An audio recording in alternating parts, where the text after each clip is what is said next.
Robert, are we ready to start now?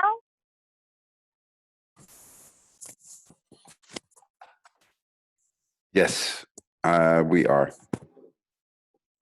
Excellent, excellent. So welcome everybody, and we are glad to have you with us, Robert. I would like to acknowledge we have Dr. Hopkins playing a cameo role with all of us, and we have Mr. Ramesh Daswani, and we have Ms. Sushma Ojha from the Tani Group. We have Mr. Kamal Kumar, and we have many researchers from IICSR team who are keen learners about the subject of sustainable economy.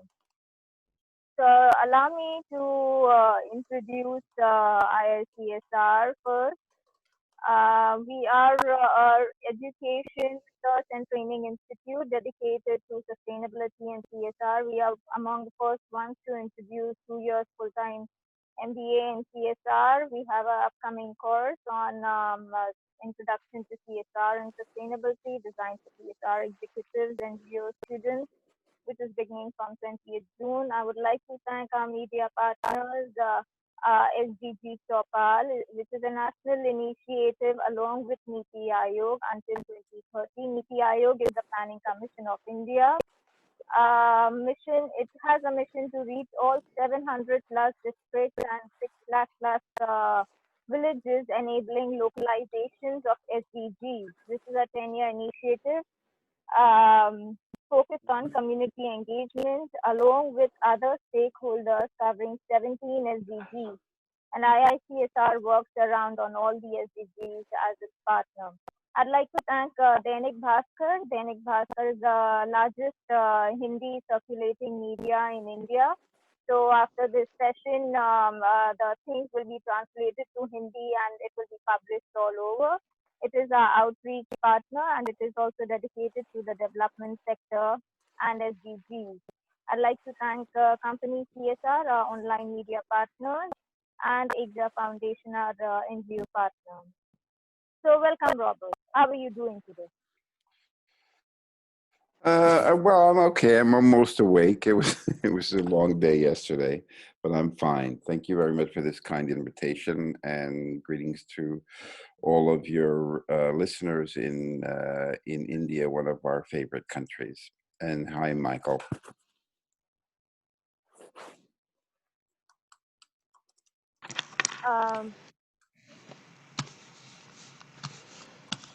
Oh, it's early in the morning for me too. You want me to speak early in the morning? God, you're brave.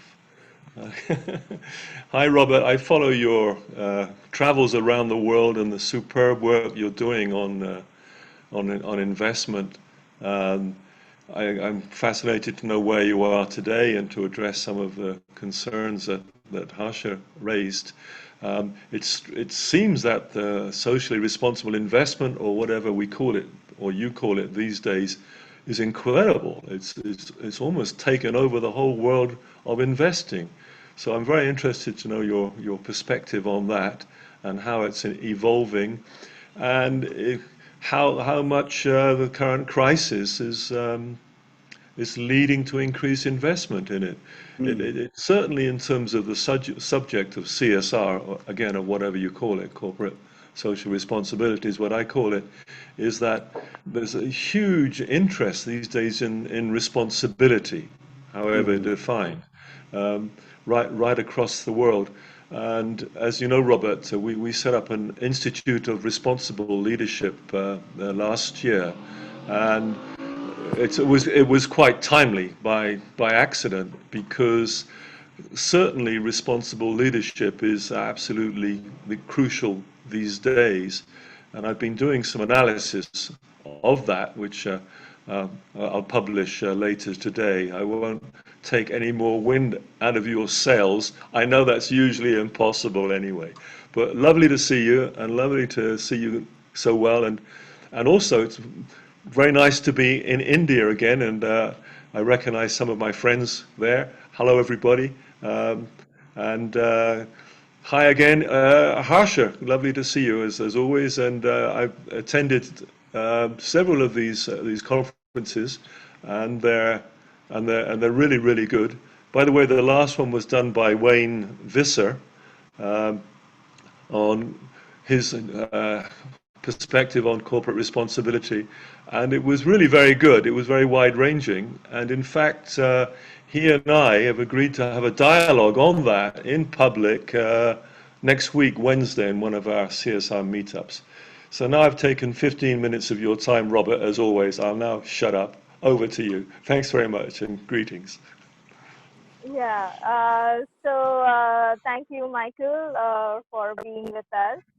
Robert, I'd like to first understand, you were born and raised in the US or in the Netherlands since you graduated from City University in New York. Yes, I was born in New York, in Brooklyn. We did move back to Europe in 2 years later, in '54.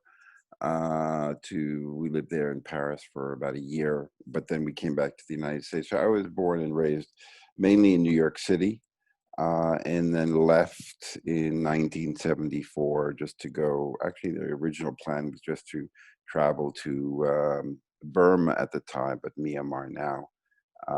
And I just stayed in Europe. I just preferred the quality of life, the lifestyle in Europe. There was not a strategic plan to go from New York to Amsterdam and start TBLI. It just kind of evolved. So early in your career, you started, scaled, and sold businesses back in 1978. What was your Yeah. experience of building the publishing business, and how is it now? Like, would you be repeating Oh, something on the publishing line? no, absolutely not. I would never do that again. It's changed dramatically. It was already changing significantly when I stopped, but when I sold the magazine and tried to start two other magazines after that, and the last one was the first European magazine on sustainability, 95. So it was already had changed significantly then. It was basically a game of buying sales. If you had lots and lots of money to market, you could probably do okay. If you didn't, it was really impossible. And then when Internet 2.0 came on board, it really made it very, very difficult for print media to do that. So we do have a publication every week. We publish a digital newspaper about sustainable investment, what's happening around the world. But that's done with algorithms and some hand curation. I wouldn't do that again at the moment. The effort for the results is significant, and particularly most millennials only want their information on their phone. They don't want to actually have a magazine or a publication like that. So I enjoyed it. It was fun, and I think we made a difference. The bicycle magazine that I started almost more than 30 years ago still exists, and it seems to be doing okay. But the other two publications that I did start, they didn't make it, but they did lead to what I'm doing now. I see. So you have been early on in the space of sustainable finance and have also taught at the Rotterdam School of Management, Erasmus University. What are the basics of sustainable finance and how has it evolved over the period of time? Dramatically. I mean, when we started, there was no infrastructure. Could you mute one of the microphones? There's someone talking in the background that's quite disturbing. When we started, there was no infrastructure at all. There was no GRI, CDP, EVPA, AVPN. There was nothing out there.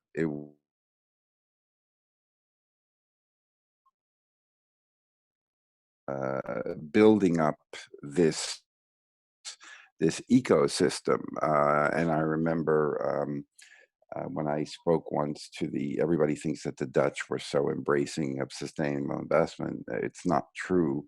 It was a very, very hard fight every step of the way. You had to fight for every inch. And once I was speaking to the Dutch insurance industry about climate risk about 20 some odd years ago. And I was telling them, you're a country below sea level. Sea levels are going to rise. I would be concerned about that.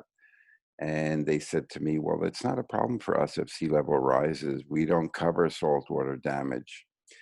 So you could get very upset of the stupidity of the answer, or you can accept this is the level of awareness where that person is, which I did. And I said, that's true, but you give mortgages. So if 100 or 200,000 homes are underwater, you have a big financial loss. And that was the trigger that very much pushed TBLI in the direction of don't speak loudly in Hindi to someone who speaks German. You're not going to get through if you try to push the moral imperative to someone who doesn't understand that part. So you must always communicate in their language, which is what we did. We always spoke in the language of finance. It was very hard initially, but after a while, people started to see the value, the benefit, and embrace it. But the Asians all think it went very easy in Europe. It was not easy at all. It was very, very difficult.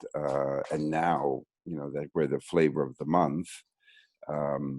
That's nice. And we're kind of not used to being an overnight success after 25 years. The work has always been a farming exercise. It is not a hunting exercise. And the financial sector are hunters. And what we need now are farmers in an attitude. So it has changed dramatically. Most of the institutional investors are all talking about it. But the reality is that it's grown a lot in asset allocation and in fees and commissions for those doing it. But most of the world's problems have not been addressed through the ESG commitment. In fact, it's the opposite.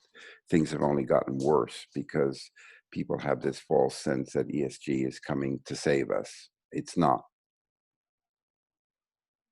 Okay. You were also briefly on the advisory board of slave-free trade. Which countries were the most in need of the concept? Considering the One supply second, I chain. just need to switch. Okay. Yeah, I just need to switch Wi-Fi connect. Sure.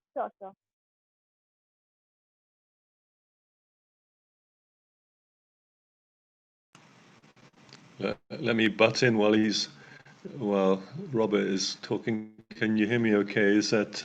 I thought that was a pretty interesting statement. Let's ask Robert to elaborate on it, that most world problems are not being addressed by ESG or whatever we call it. I think that's quite a significant statement. So I'd be interested if Robert could elaborate on that.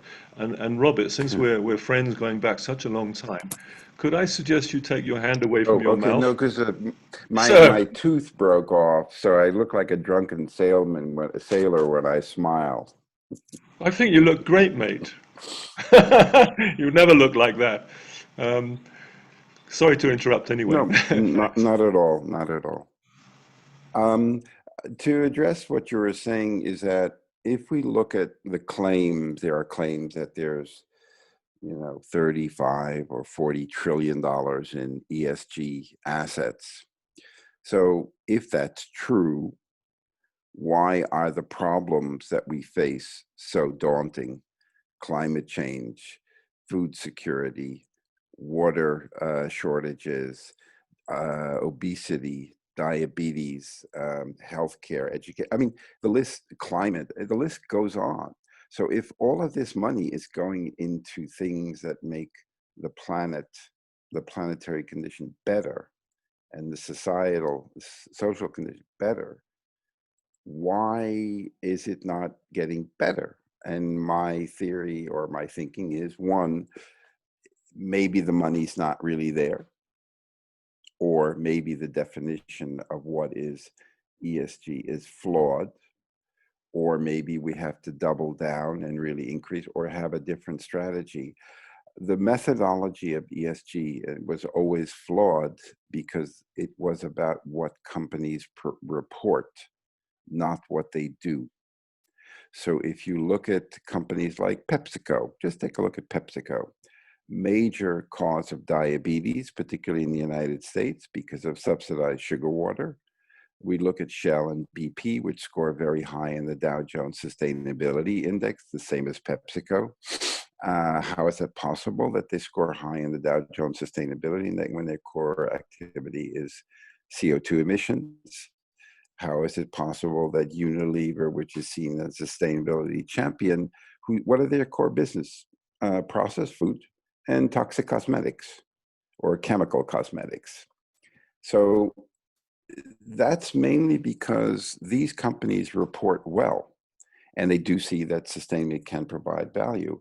I just don't believe we're going to ever create an economy based on well-being by looking at liquid assets and choosing an index from S&P or MSCI or Morningstar or Sustainalytics.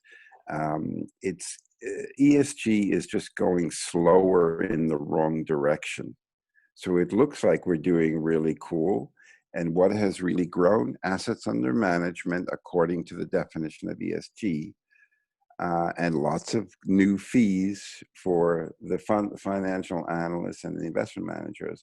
But we are not at all in any shape or form addressing the real problems. I think the solution is much more in the illiquid space, not in the liquid space, not in the listed company space. Because, shifting your assets from Shell or BP to what? To Cisco, or to Reliant, is that going to make the, CO2 emissions lower? I think we should look much more at the space of, real estate, buildings, green public transport infrastructure, secondary markets of development finance institutions, private equity. Unfortunately, most of the world invests their money in liquid assets and stocks and bonds. So I think that the whole ESG approach is not going to really make a change, and also engagement. I mean, this is just ridiculous. What is engagement? All of these big pension funds tick the box and say, we're engaging now. So we're an ESG fund because what? I hired somebody to go talk to Shell and BP or another company to try to change their behavior. So now my fund is a sustainable fund. You're not going to change your behavior if the company is making money. So I am very, very critical of the whole methodology. It's better than what it was before, where people just didn't care at all where their money went. But the determination of a company as being sustainable because of certain ESG metrics or engagement and things like that. I think what we really need to ask is, one, is it really making a difference, and should we take a different strategy? And two, why are investors investing in responsible, like pension funds or insurance? Why are they doing that? Are they doing that to join the club? Often it's looked at as, well, I signed the PRI, which means now I'm a member of the club. And that means, well, you've joined the fitness club, but you don't really want to get on the exercise machine to do anything or prove anything. So I'm just very, very critical, because most of these people who sign the PRI are aspirational statements and are not really doing it to make an economy based on well-being. It's to be part of the club and to be seen by consumers that it's important. It's good that responsible investment is popular, and unfortunately, the ones doing the most are talking the least. And the ones doing the least are talking the most, particularly out of the United States. They are the worst. So the JP Morgans, the Goldman Sachs, and all of them, they'll push out press releases constantly, but it's a club membership, and it's not fundamentally improving society or the environment. The pandemic could be the greatest thing that ever happened to the world, that maybe we will retool our economy to make it more equitable and also environmentally focused. So I'm glad the money's going there, but it's still going slower in the wrong direction. That's not an improvement. So it's not GRI, I'm sorry, it's not ESG. So do you see that there are any other tools which are coming up, like SDG frameworks or any other tools that the investors are using? Yeah, I mean, there are other tools being used and methodologies, and it's a work in progress. And when we started, the system that was used at the time was what I call the O.J. Simpson method, which was basically, if we don't have a video of you murdering your wife, you're innocent. Because the system was self-assessment and controlled by ignorance. So you would send a survey to somebody and they would fill it in. And then that would be checked by looking up in LexisNexis if there's any negative news about that company. So we've evolved, it's gotten better, and the SDGs might help. It's surprising how popular they became. But at the same time, I see the reality on the ground. I'll give you an example. One of the things that we do is we have a big network of independent experts, TBLI expert network, about 500 that we engage for advisory services for clients. And one client came to me from the Nordics. He says, Robert, we raised 600 million euro and we are going to be the best SDG private equity fund in the world. So I said, good. And I was about to hang up. And he said to me, no, you don't understand. We don't have anything. I said, what do you mean? Well, we have the money, but we don't have any reporting mechanism. We don't know how to report. We don't know what to report, or etc. So I knew he was a cheapskate, that he would not pay fully for our services. So I introduced him to the best independent expert in our network to help him develop a methodology. So I forgot about it. And a year and a half later, I'm reading on the internet, it says, wow, look at this. The company I'm talking about won the annual private equity award for the best UN SDG reporting mechanism. So I thought, wow, we must be a genius. Our services must be brilliant, or the awards are meaningless. And I think it's a combination of the two. So yes, the SDGs is another tool there. I just don't really believe that in the liquid asset space, particularly in stocks, you have a lot of pseudo green bonds that are being pushed out, carbon bonds that are in many cases greenwashing. I think we have to have much more robust development. I think the EU taxonomy can help, because I think Asia will look a lot at what the EU has done in the last several years to try to create some framework. So things are getting better and people are trying to do that, but fundamentally the big institutional investors still are looking for a box ticking story of we want to be part of the club, but don't make me get on the exercise machine to lose May I weight. request you for the name of the company? Suma. May I interrupt a little bit on what you were saying, Robert?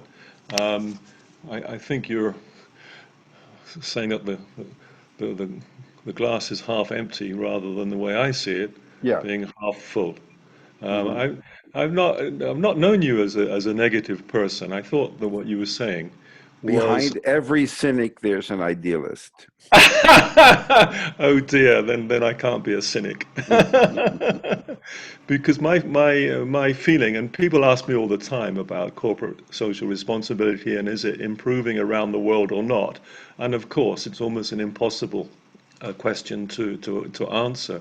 So I look at other indicators, and the key indicator of development is actually life expectancy at birth, Mm. if you think about it, because everything goes into that. That's not my idea. That came from an OECD study in the 1970s by Institute of Development Studies. And in fact, life expectancy until this year has been increasing right across the world, except actually in two countries last year. My country, United Kingdom, and United States of America, Mm. which is kind of interesting. Both of whom are heavily capitalistic in nature. Yeah. But I know that well, when I started, same time as you in the mid 90s, early 90s, that if I talked about corporate social responsibility, companies thought I was totally mad and would walk away from me. Mhm. Today, we're getting asked continually exactly the questions that you're getting asked, which is how to measure it, how to Mm. report on it, how to Mhm. focus on it, where Mhm. should we go? Um, Mhm. I'm actually talking to you from Nairobi in Kenya. Oh, that's nice. And as you can see behind me are the famous Gong Hills covered in windmills. Hmm. So things are changing, Robert.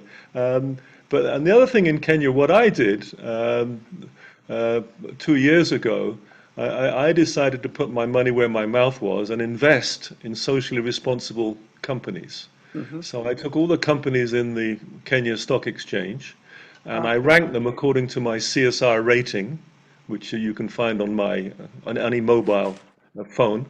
Um, and I ranked them from 1 to 69 companies. And I invested in the top 10. hmm. And guess what happened? I You only lost lost all your money. 30%. I only lost 30% of my money.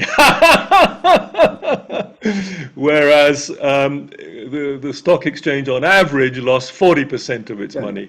Hmm. So the brilliant idea that came to me, and I didn't launch that fund because it didn't do as well as I thought it would, was that I have to look at other things as well Yeah, of as social course. responsibility issues. I have to Absolutely. look at the economics of it and so on. And I Absolutely. think that's the way we'll go ahead. And we're going to start working on another one, another fund next year, a Hmm. leadership fund. And I'm going to be knocking on your door, Robert. And Sure, you're going to sure. say, Michael, are you mad? As you quite often do. I think actually that let's turn to India a little bit Hmm. and what's going on in India. Hmm. And they've got some major companies who are considered right across the world to be socially responsible and good examples. Tata Hmm. and Infosys are two Hmm. of those mentioned, and many others too. I Hmm. think it's good that investors are thinking about where they're putting their money, but they're not going to put their money somewhere where they're going to lose money. So they're No, still looking at what the brokers, and I love that what you said, the the the difference between a farming exercise and hunters. mhm. And I think that is quite lovely. I don't think that people should invest money in socially responsible ventures if they're going to lose all their money. Absolutely. And no, because So I totally agree with you. This is about generating a return, but people, things, when they're talking about sustainable investment, social fund investing, they immediately think they will get lower returns. No, the returns are okay, in some cases good, in some cases bad, but just having a sustainability strategy is not a guarantee that you will be profitable. I mean, just look at digital. Remember digital equipment? I don't know if you sure. remember. It was a big, they were one of the pioneers, the big leaders in sustainability. Where are they now? Bankrupt, Polaroid, Swiss Air. So that's not a guarantee that you will be successful, but if you don't do something in this space, you're pretty much guaranteed that you will be taken over by those that do see it as an issue. The corporates, they see this as an important issue, mainly because if you are a very passionate, committed to sustainability, you'll spend less money on hiring and attracting the best and the brightest. You'll spend less money on resource material, on waste, on fines and things like that. So that will all lead to higher profitability. That is true. Unfortunately, most companies who like use the GRI, the Global Reporting Initiative, they don't use it as a dashboard on, like you're driving a car and you have this dashboard of information. Most don't use it. Most use all of that reporting story for stakeholders, not for themselves. But if they thought it was so valuable, why don't they use it as a dashboard? They don't, because they're not really convinced that this provides for them the financial return. So I agree with you that it's not a guarantee you'll make money, but at the same time, the system, you know, it's just like everybody wants to be a member of this club without doing the work. And like MBA students, they all want to get ahead of the line without doing the work or learning anything. I used to teach MBA students, and I was disappointed. They just want to learn tricks to get ahead of the line. And that's unfortunate also in this case with businesses. Businesses often don't want to do the really, really heavy lifting, and the financial sector doesn't allow them to do what's needed, like with the stranded asset issue, where they're in a technology that is completely surpassed by a new technology, but the financial sector won't let them write off those assets. Like cement, you know, cement is a very simple industry, very carbon intensive, but there's a cement that has no CO2 emissions, zero, uses waste and salt water. So if you're a big cement company, you would say, hey, let's go to this. So Michael, you're my banker, and I go to you and I say, hey, Michael, I'm going to get rid of all our CO2 emissions. I need you to write down $9 billion in loans, and I need you to give me $3 billion more to set up the new plant, because we're going to be using waste materials, so we have to shut down all these limestone quarries. So what do you do as a banker? Do you cut me a check right away and say, of course, Robert, here's the money, let's get going? You'll say no. And that is the case in many, many cases with some of the large industries. It's very hard for them to get out of their stranded assets, so they just keep on milking things. I mean, look at the oil and gas company. You know, oil was at one time minus $40 a barrel. Yeah. Minus 40, take it off my hands. You know, and I, believe it or not, I used to work on oil rigs. You know, probably one of the few people in the entire impact industry that actually worked on drilling a hole in the ground to find oil or gas. So I know what goes into doing that, and it's just easy for them to keep opening up the pipeline rather than transforming the entire energy sector into a fuel-free energy sector. That's So interesting. since you were Two mentioning, comments, if I may. Two comments, if I may. Sorry, Harsha. Let me give two comments and hand over to you, because it would be nice to get perspective from other people around the table here. One is on GRI, Global Reporting Initiative. I've never liked it. It has no model behind it, no conceptual framework. Okay, all Good I for like you. about it, it's got lots of indicators which you can Yeah. dip into. So we do need a proper mechanism to assessing sustainable investment. We still don't really have that, and we need something very simple. KISS, as you know, keep it simple and stupid.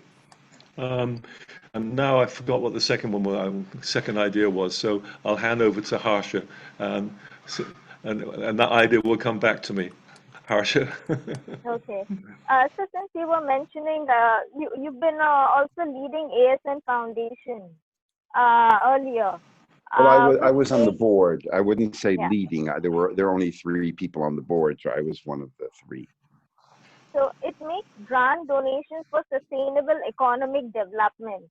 So what Yes. steps did you see for the banking sector to contribute towards the goal of sustainable economy, especially in a country like India, like an emerging country? How should we look at it, and what should we follow the footsteps from the other countries? Well, ASN Bank is not a well-known bank, but they are the leading green bank in the Netherlands. They are incredibly successful. They have close to 700,000 customers, which is not a lot for India, but in a country of 16, 17 million, that's a lot. They only have 1 branch, and they only do sustainable investment in, they don't lend money for cars or houses or things like that, no corporate loans, just savings and investment. And they took some of their money, put it into this foundation, and they give very small amounts of money, sometimes for 5 years, to projects that could work. So they were very, very selective, but they were, unlike most of the foundations that don't, won't accept unsolicited requests. They looked at everything, and it was actually an Indian gentleman who was the secretary there, Dutch. His family were from Suriname, India, an Indian background. So they were just very, very passionate about the space, and they were very, very kind, but they didn't, all of their communication is in Dutch, so you can't even, read it unless you speak Dutch. But ASN as a bank is, I think, one of the best banks on a value system. They have excellent values. You see it in the entire organization. You feel it as soon as you walk into the door. They don't do it a little bit on the side. We're not doing ESG or sustainability a little bit on the side. It's the only thing we do. It's part of our culture. And most of the banks, particularly the big banks, this is a sideshow for them. This is not their main activity. Are there any banks in India that say that are large, above the top 10? They say, we will not lend any money to anyone in India or outside of that doesn't have a clear commitment to sustainability and shows that the investment will reduce their CO2 emissions or improve the quality of life or give a living wage or help women, things like that. Most don't. Most just give the loan as long as you can pay it back. So that's what I liked about ASN. It was part of their DNA. The foundation was small, but they helped many, many organizations get off the ground. And often large foundations are very hard to reach because they always say unsolicited requests and things like that. We won't talk to you unless you're part of our network. So I was very happy to be part of that and help that, and also get these grant donations. But I was more impressed with the values of the bank. The bank, it was just part of their DNA. And if banks make it part of their DNA and they refuse to give loans to things that will make things worse, then you'll start to see a fundamental shift. But that's, again, remember, that's often in the illiquid space. That is not in the liquid space.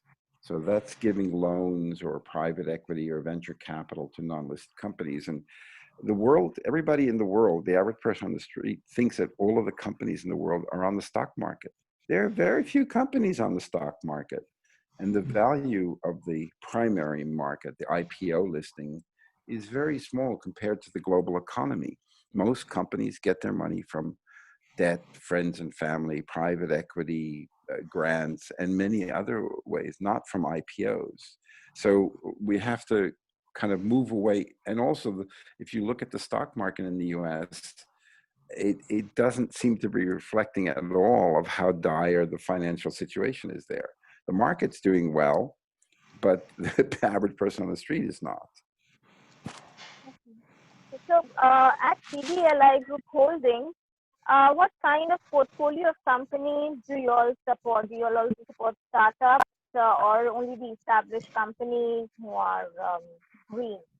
We are not an investor because we never made money in this business. We used to, before the financial crisis, things were going okay, but then the financial crisis came along and most of the financial sector would no longer support this educational outreach at the level that they used to. So we're not an investor, we're more of an advisor, and we help companies raise money or find strategic partners.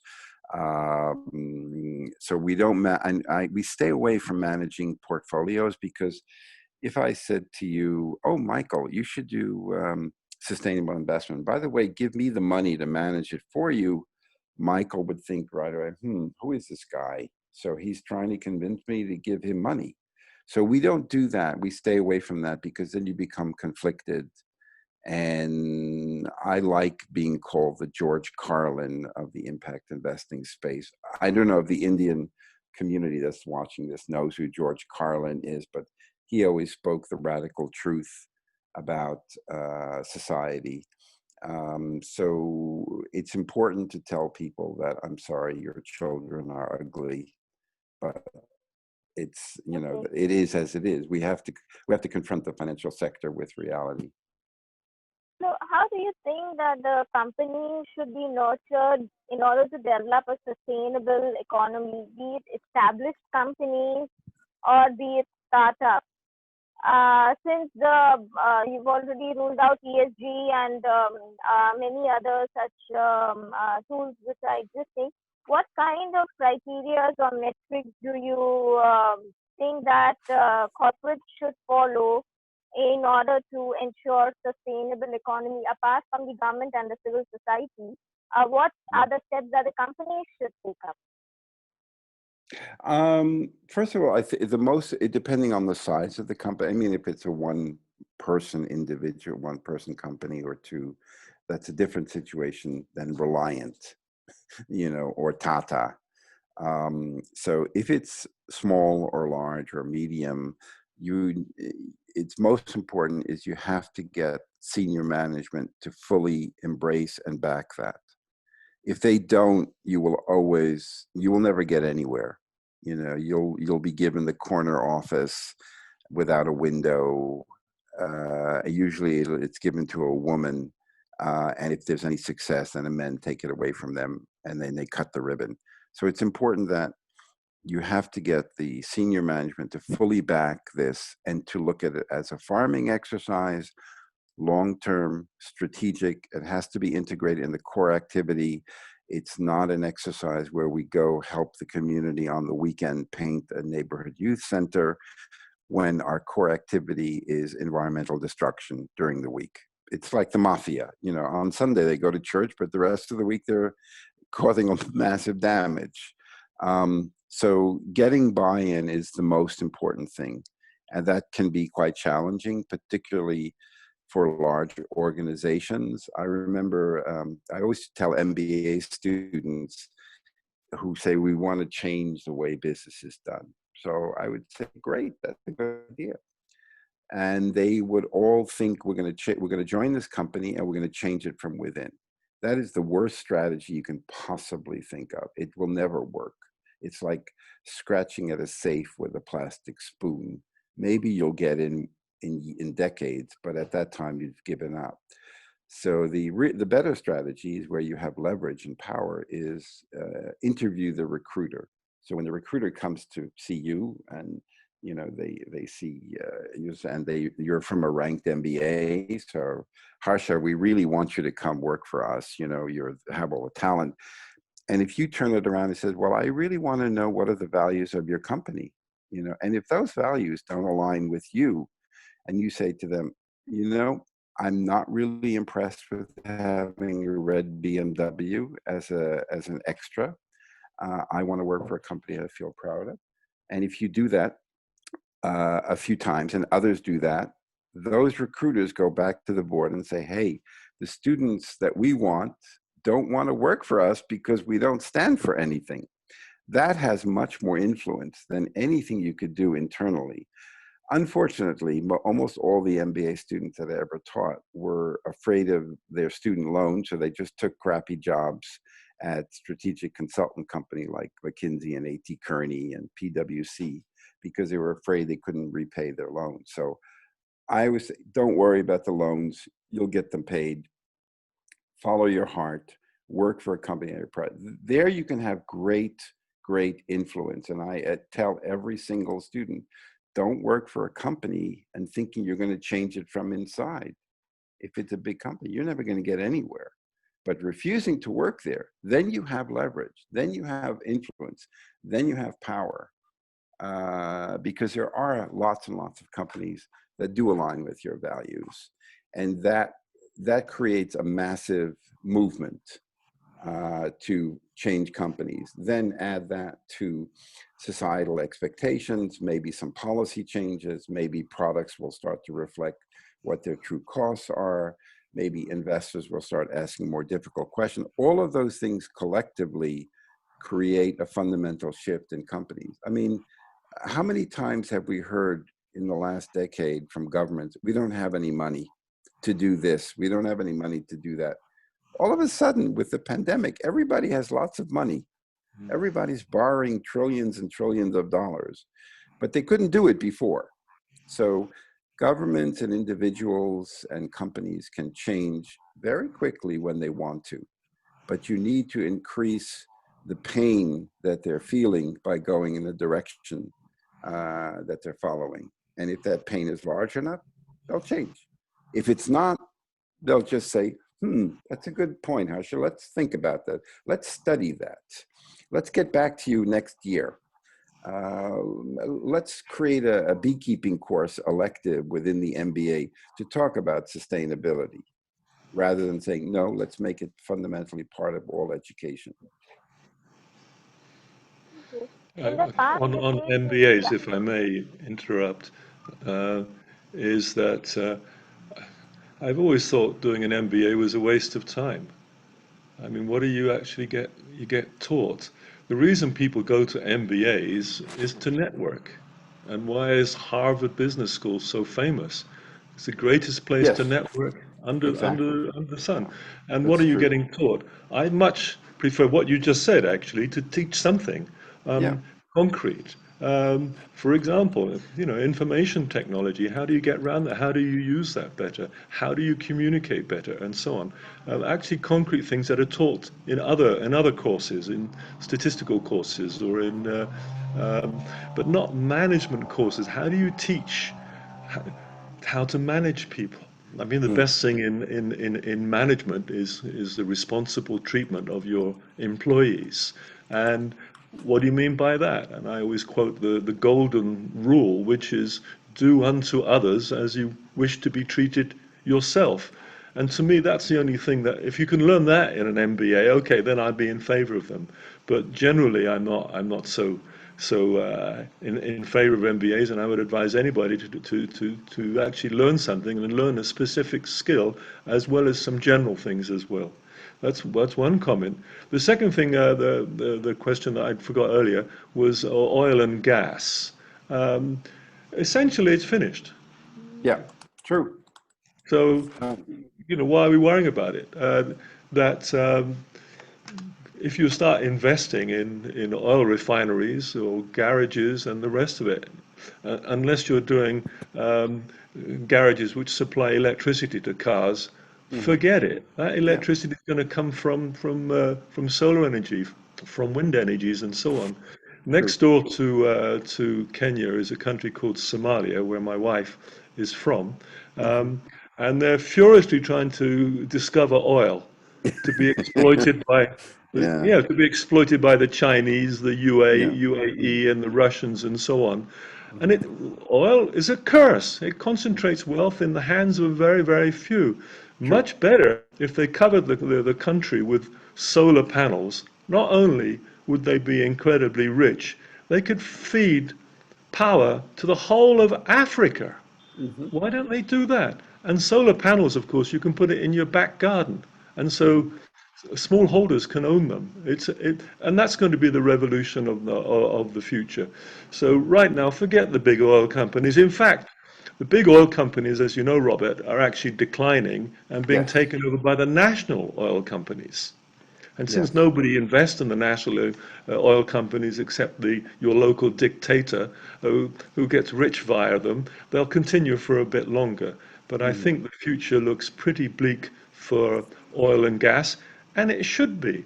And I Yeah, think the polluting aspects of them, it's got to change.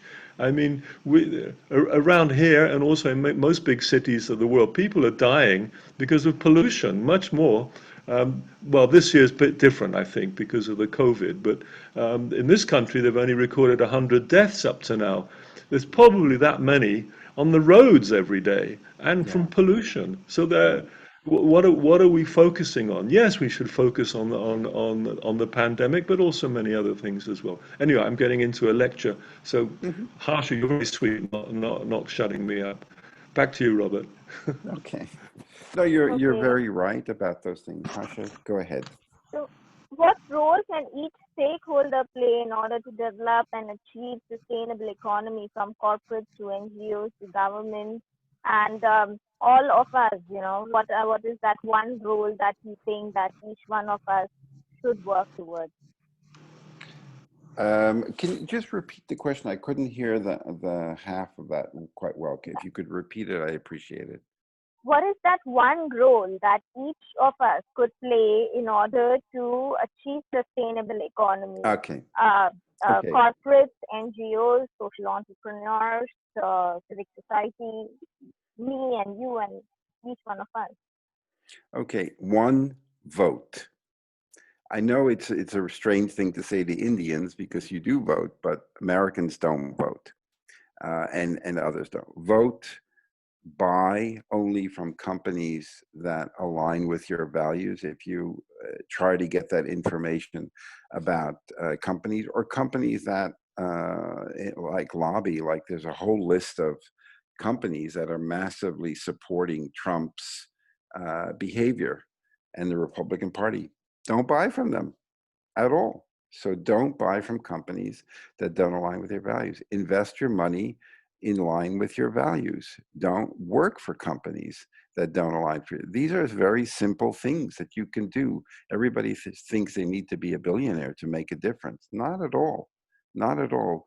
The changes happening in the United States and others with respect to racism are all being done by individuals, not by billionaires. So you can make a difference, but you do have to do something. Don't work, don't buy, vote, do vote, invest your money, and don't support activities that are not aligned with your values. If it's not important to you, that's fine. That's your decision. It's your money, it's your life. But if you want to create an economy based on well-being, you have to make an effort. I mean, India has more potential than most other countries because you have a very well-educated group of people. They're incredibly inventive. They can do a lot with very, very little. It does have a lot of resources. It does have lots of sun. It also has lots of financial resources. There are a lot of billionaires and wealthy individuals in India. And it's the largest democracy in the world.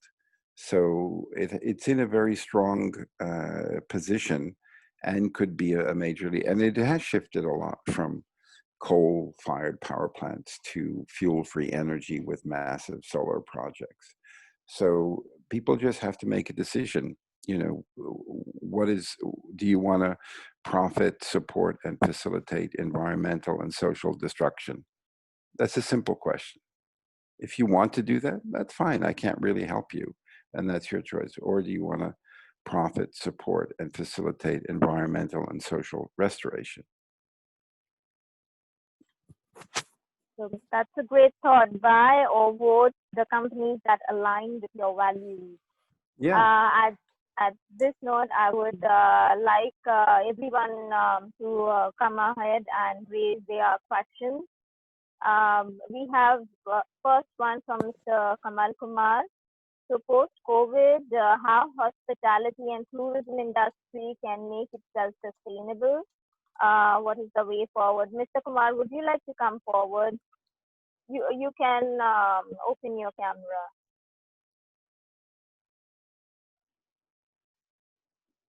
Okay, so maybe we can just carry on with the answer.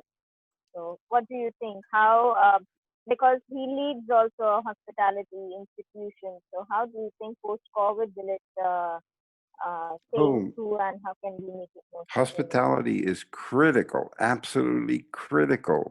It's the second largest employer in the world. Small scale agriculture, number one. Number two, hospitality, about 330 million. So if you're worried about robots and driverless cars, hospitality still provides a lot of jobs. Okay. If I may answer, if I may comment on that question from Kamal Kumar, how hospitality and tourism can make itself sustainable, what's the way forward? I've been actually asked that question for the little island of Mauritius, which is just to the southwest of India. Bit easier to talk about a small island with 1 million people than it is a continent of 1.3 billion people as India. So generalizations, of course. which we go for, but don't always work. But what I stress to Mauritius in this COVID atmosphere is that personal responsibility is incredibly important. If people from abroad are coming to your island or to your country and know that people are going to be social distancing, wearing face masks in enclosed areas, and that the whole government is behind personal responsibility.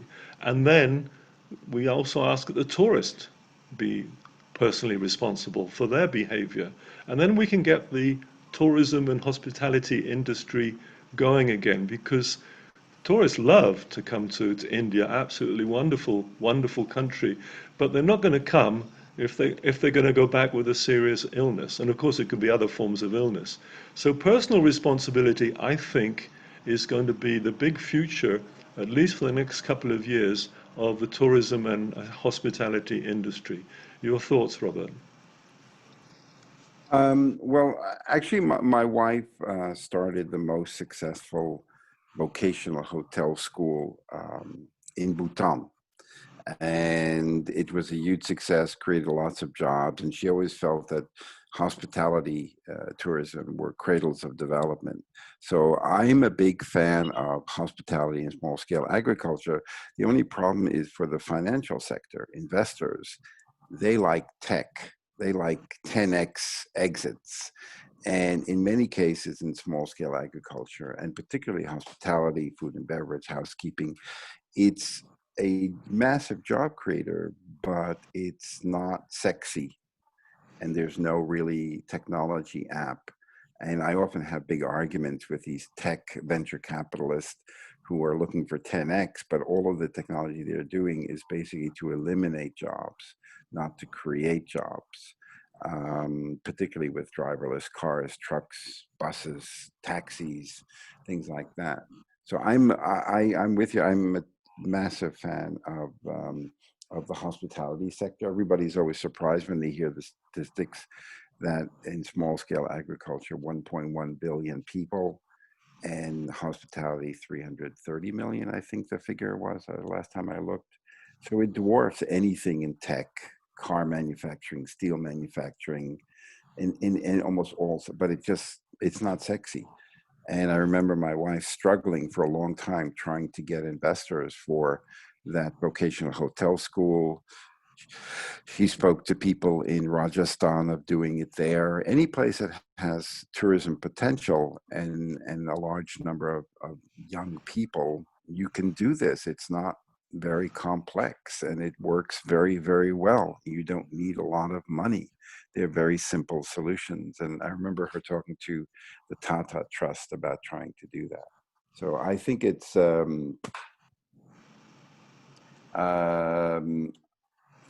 I think it's I'm personally very keen on it. So I know I always have arguments with the tech people who only focused on dying rich as quickly as possible by investing in the latest app and latest tech.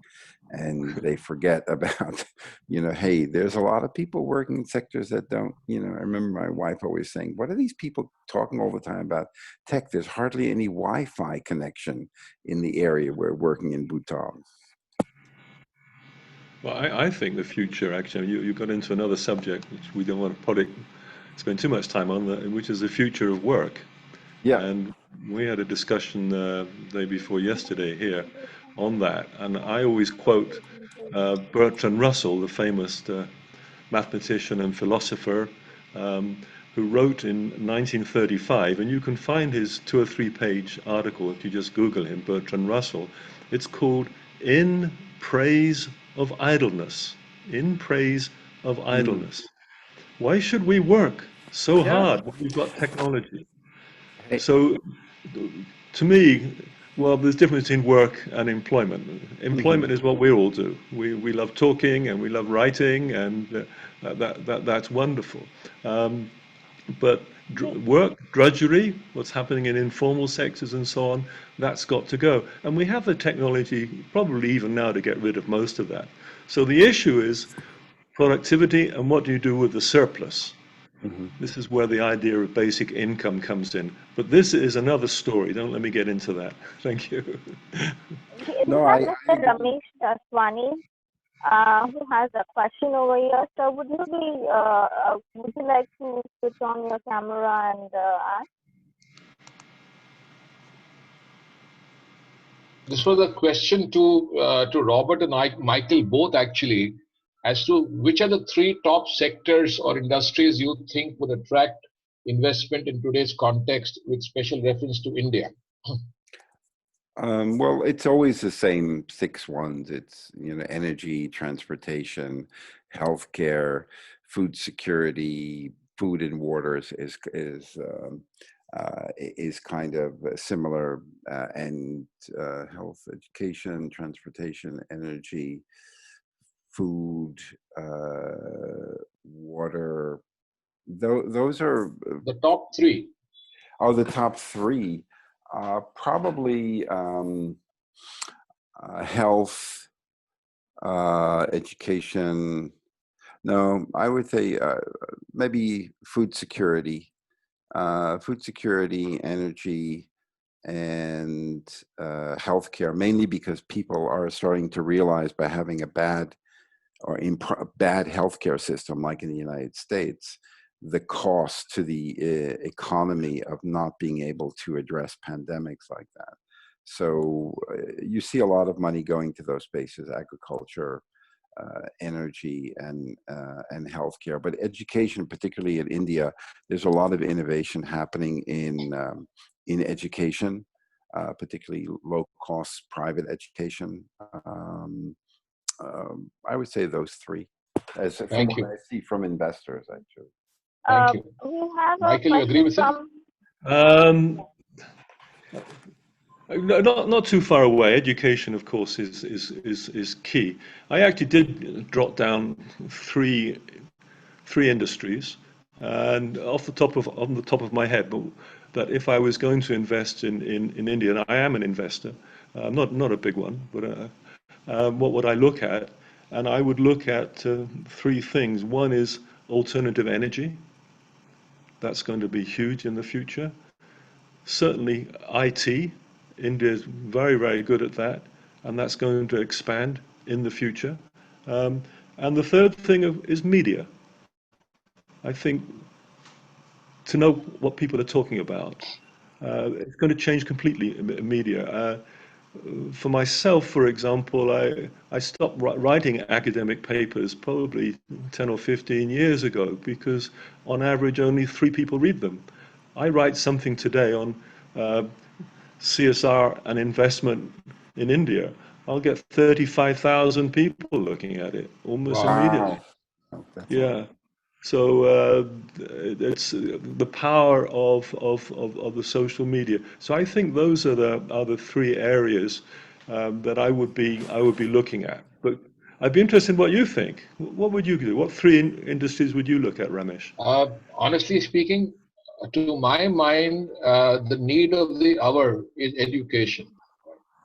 Education, healthcare, and then all the rest you said follows, which means IT, media, agriculture, food, everything would come in the same basket.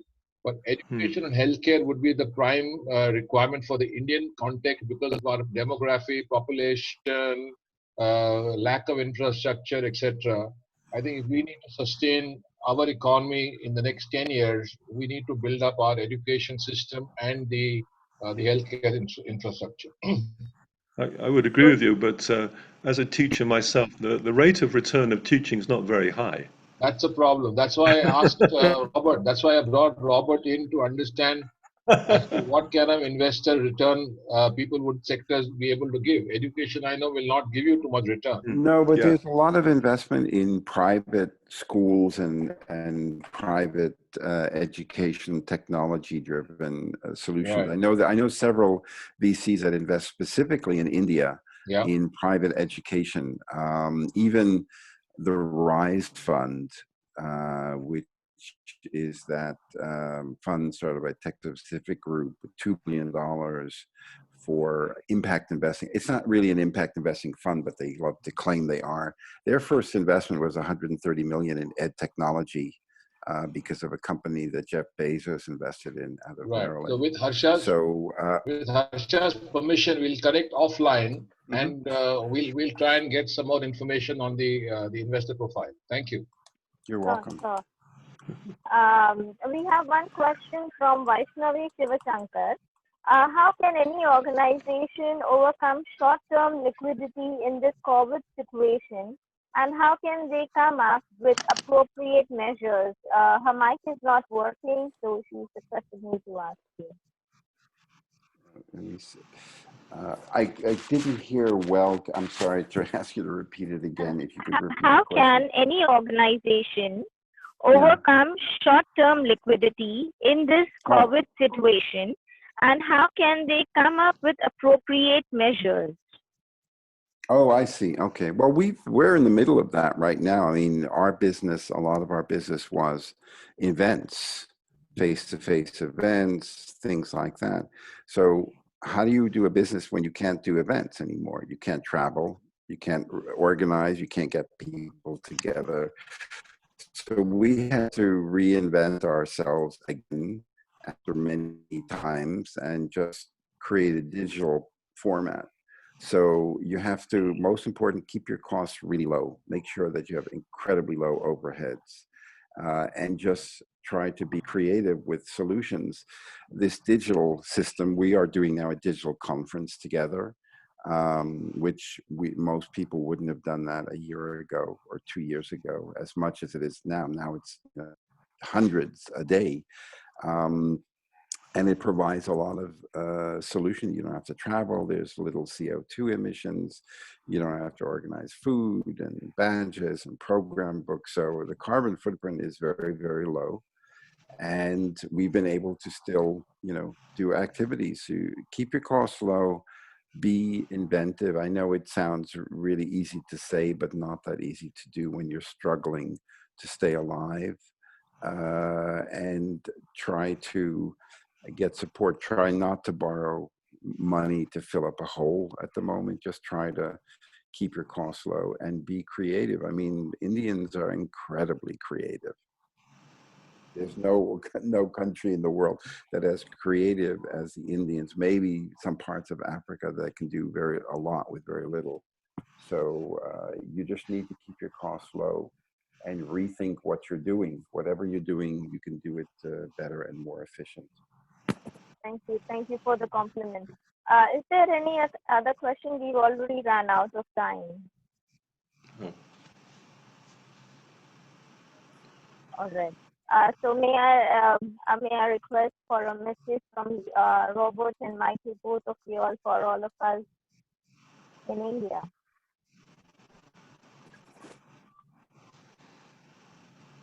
I'm sorry. Maybe I'll butt in and let Robert have the first word as well as the last word. And I think this last question was quite interesting. By the way, don't forget that to use the chat box, people, because people write it, and also you get the question right in front of you.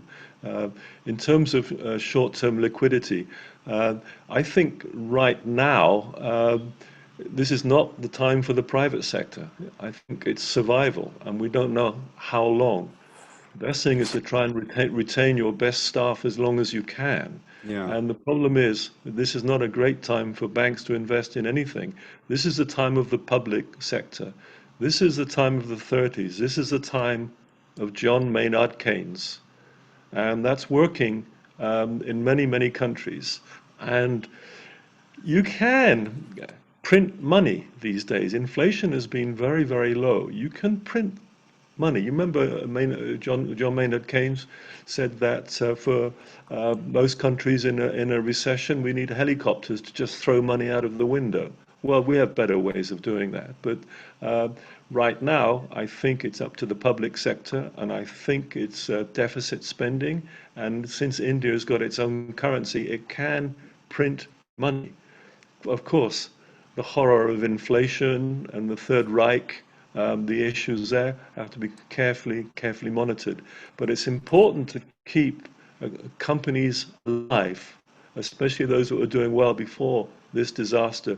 We don't know how long COVID is going on for. I would suspect another 6 to 9 months. I've been trapped here, by the way, in Kenya for 9 months. I can't get out. No flights, no nothing. A lot of people are happy about that, that's for sure. But let me wish everybody who's listening in the best of health. Keep your distance, wear face masks where you're in crowded places, and keep listening to what Harsh has been doing a fantastic job with these Zoom meetings. I think this is the third or fourth I've been on. And now I'm getting to talk too much. Robert, last word for you, young man.